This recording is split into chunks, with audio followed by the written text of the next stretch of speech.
Hello everyone. I'm sorry that it's taken me so long to make this video and post it, but I had a few things come up over the weekend, so it's just life.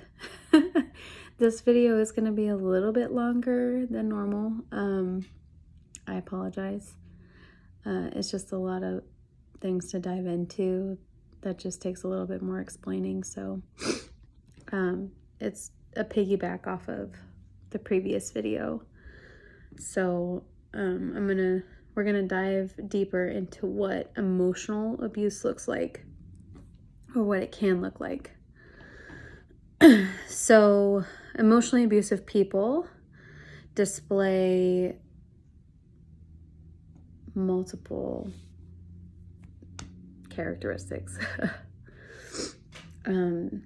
They tend to have unrealistic expectations. They invalidate you. They create chaos.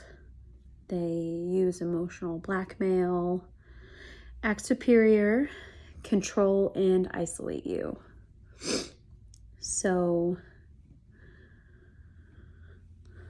the unrealistic expectations that they may have, making unreasonable demands of you, expecting you to put everything aside and meet their needs, demanding you spend all of your time with them. You have no life outside of them.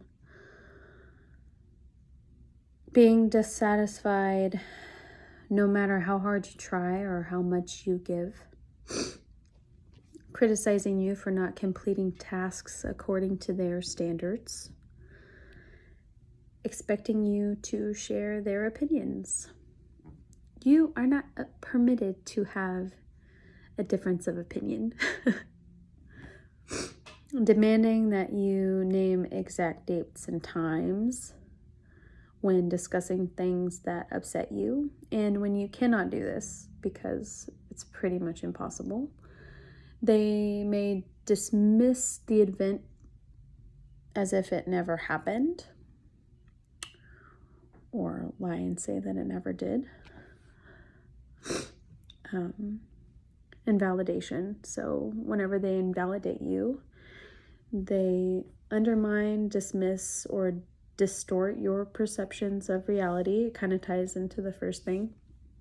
Refusing to accept your feelings by trying to define how you should feel. Requiring you to explain how you feel over and over and over again. Accusing you of being too sensitive, too emotional, or crazy. Refusing to acknowledge or accept your opinions or ideas as valid. Excuse me. My allergies are crazy right now. Dismissing your requests, wants, or needs as ridiculous or unmerited. Suggesting that your perceptions are wrong, or that you cannot be trusted by saying things like, you're blowing this out of proportion, or you exaggerate. Accusing you of being selfish, needy, or materialistic if you express your wants or needs, because their expectation is that you should not have any wants or needs. Emotionally abusive people also like to create chaos. Starting arguments for the sake of arguing. Now, this is a toxic trait that I acquired in that abusive relationship that trickled into another relationship that I had.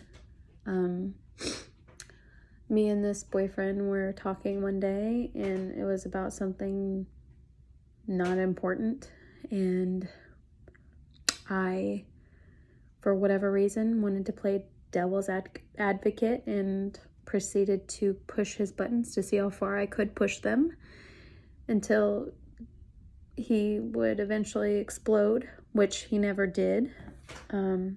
But for whatever reason, something was triggered in my brain, and I was like, why am I doing this? Why am I causing this fight? I don't even agree with what I'm saying right now.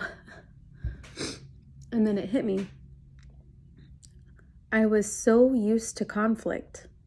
I was so used to fighting that I wasn't used to a healthy relationship. So I created chaos because that's what I was conditioned to be used to. I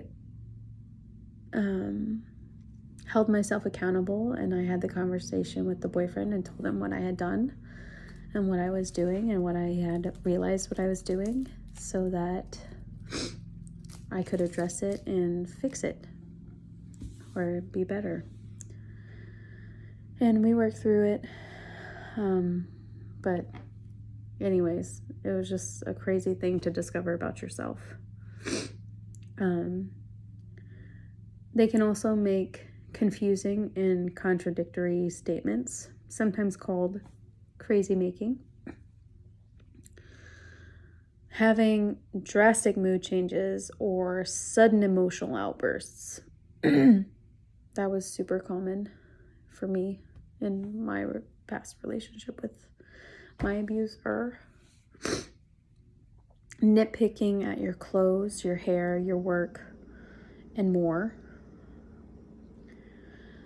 They can behave so erratically and unpredictably that you feel like you are walking on eggshells. You don't know when the next outburst is going to come. You don't know when they're going to act crazy next. Literally walking on eggshells.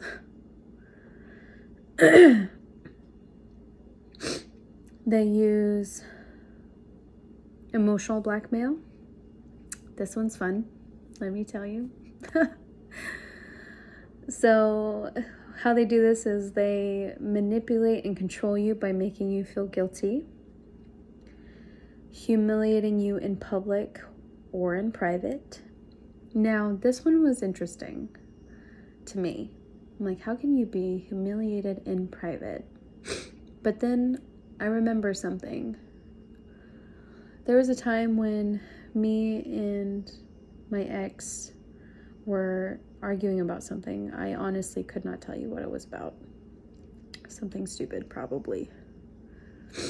He didn't like something that I had said. And he had a bottle of water. We were in the privacy of our own home. So it was definitely in private. No one was there but me and him. And our anyway.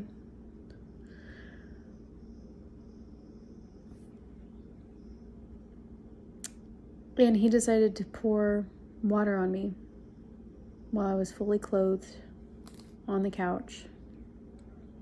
And thinking back, yeah, it was just water. It wasn't something sticky or hot or whatever. But in the moment, it made me feel so shocked and dirty and ashamed. It was weird. Even though it was just water and nobody else saw this happen. But I just thought that was kind of interesting. They also will use your fears, values, compassion, or other hot buttons to control you or the situation. They'll exaggerate your flaws or pointing them out in order to deflect attention or to avoid taking responsibility for their poor choices or mistakes.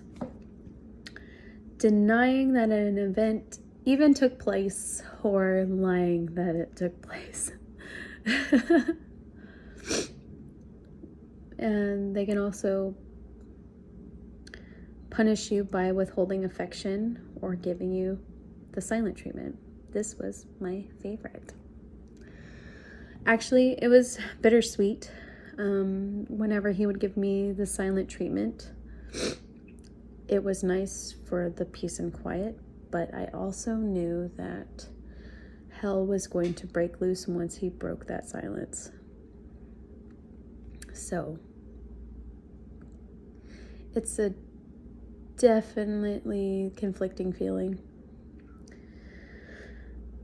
They tend to act superior, treating you like you're the inferior one, blaming you for their mistakes and shortcomings, doubting everything you say, and attempting to prove you wrong, making jokes at your expense, telling you that your opinions, ideas, values, and thoughts are stupid, illogical, or do not make sense,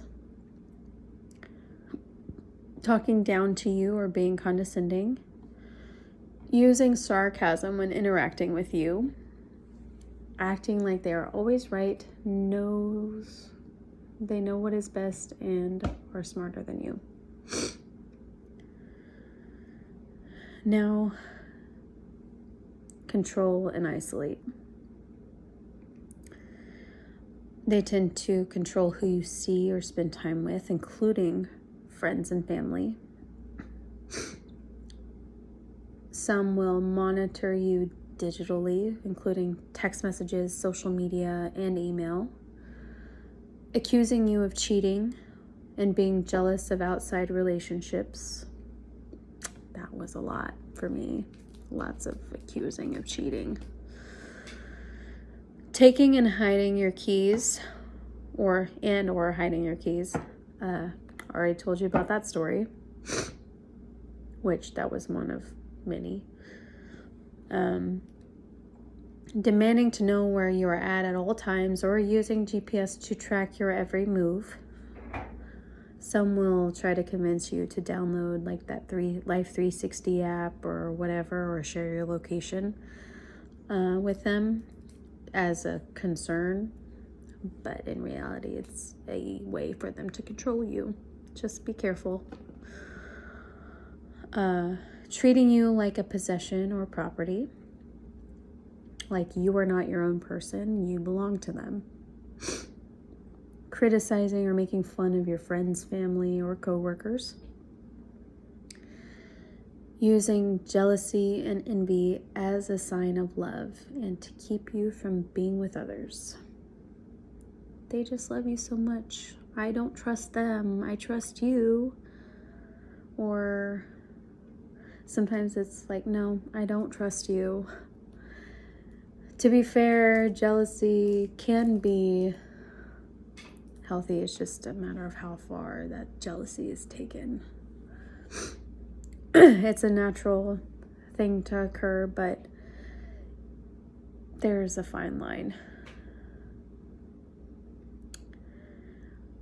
Coercing you into spending all of your time together and controlling the finances.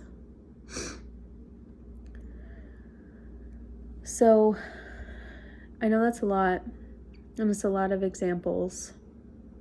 Now, whenever you're in an emotionally abusive relationship, they don't have to do all of those things. It can be a few of those things. It could even be a few of those things in a specific category. They could even jump categories. And it doesn't have to be all the time. Excuse me. But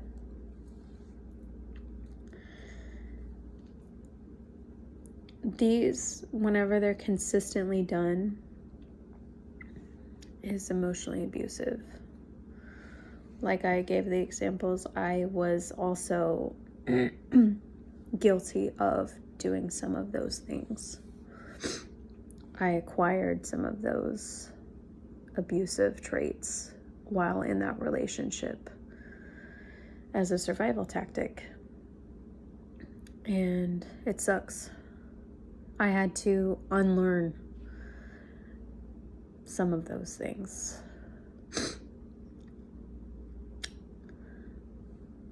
So in my next video, I will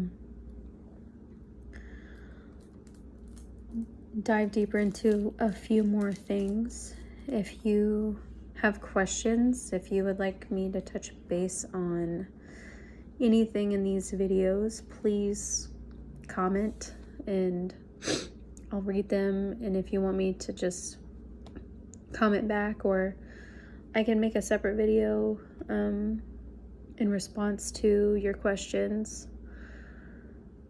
Maybe something was just like unclear, or maybe you just need reassurance. Whatever the case may be, I'm here, and I'm going to try to make things as clear and easy to understand as possible. Hopefully I've been able to do that so far. So if you continue to like these videos, please continue watching. I hope you continue to learn something, and stay tuned for next time. Bye.